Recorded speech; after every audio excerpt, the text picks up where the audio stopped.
उत्तर वैदिक काल में आश्रम व्यवस्था। आश्रम व्यवस्था उत्तर वैदिक काल में स्थापित हुई।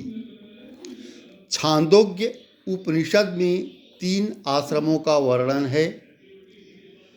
जाबालोपनिषद में 4 आश्रम बताए गए हैं। वैदिकोत्तर काल के ग्रंथों में 4 आश्रम निम्न प्रकार के हैं।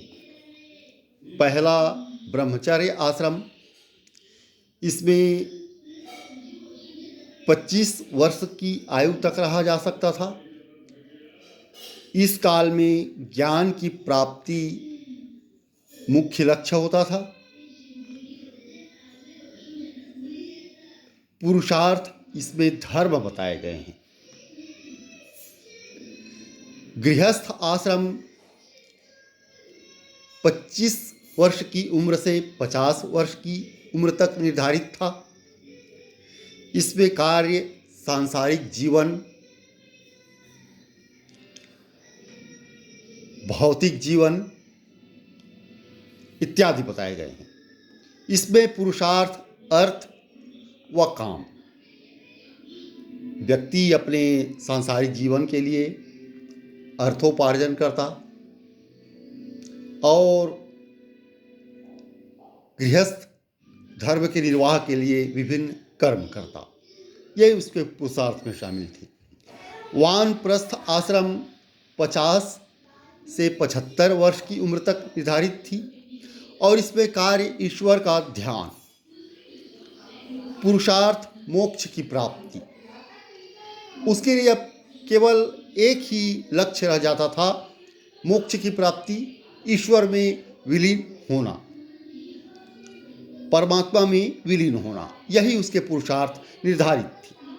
संन्यास आश्रम यह 75 से 100 वर्ष तक निर्धारित थी। कार्य इसमें निर्धारित था मोक्ष हेतु तपस्या और इसमें भी पुरुषार्थ मोक्ष की प्राप्ति, पूरी तरह से अपने आप को ईश्वर में तल्लीन कर देना, परमात्मा में लीन कर देना, ये पुरुषार्थ बताए गए हैं। और तब व्यक्ति की आयु सामान्यतः 100 वर्ष आंकी जाती थी। सभी आश्रम व्यवस्था में गृहस्थ आश्रम को श्रेष्ठ माना गया है तथा यह सभी वर्णों में सामान्यतः प्रचलित था। इस आश्रम में गृहस्थ 5 महायज्ञों तथा 3 ऋणों से मुक्ति पाता था। गृहस्थ आश्रम के 5 महायज्ञों का अनुष्ठान करना पड़ता था। ये निम्न है। ब्रह्म यज्ञ या ऋषि यज्ञ, इसमें पठन पाठन या प्राचीन ऋषि के प्रति कृतज्ञता। दूसरा देव यज्ञ, हवन द्वारा देवताओं की पूजा अर्चना। तीसरा पितृयज्ञ, पितरों का तर्पण जल और भोजन के द्वारा। चौथा नृयज्ञ या मनुष्य यज्ञ, अतिथि सत्कार द्वारा।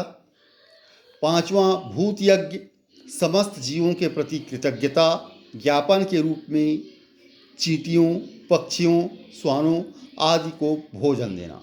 ये गृहस्थ आश्रम में 5 महायज्ञ अर्थात अनुष्ठान निर्धारित थे। गृहस्थ आश्रम में 3 ऋण भी सम्मिलित थे। पहला देव ऋण, यज्ञों द्वारा, अनुष्ठानों द्वारा देवी देवताओं की कृपा के प्रति आभार जताकर इस ऋण से मुक्ति मिलती थी। दूसरा ऋषि ऋण, विधि पूर्वक वेदों के अध्ययन से इस ऋण से मुक्ति मिलती थी।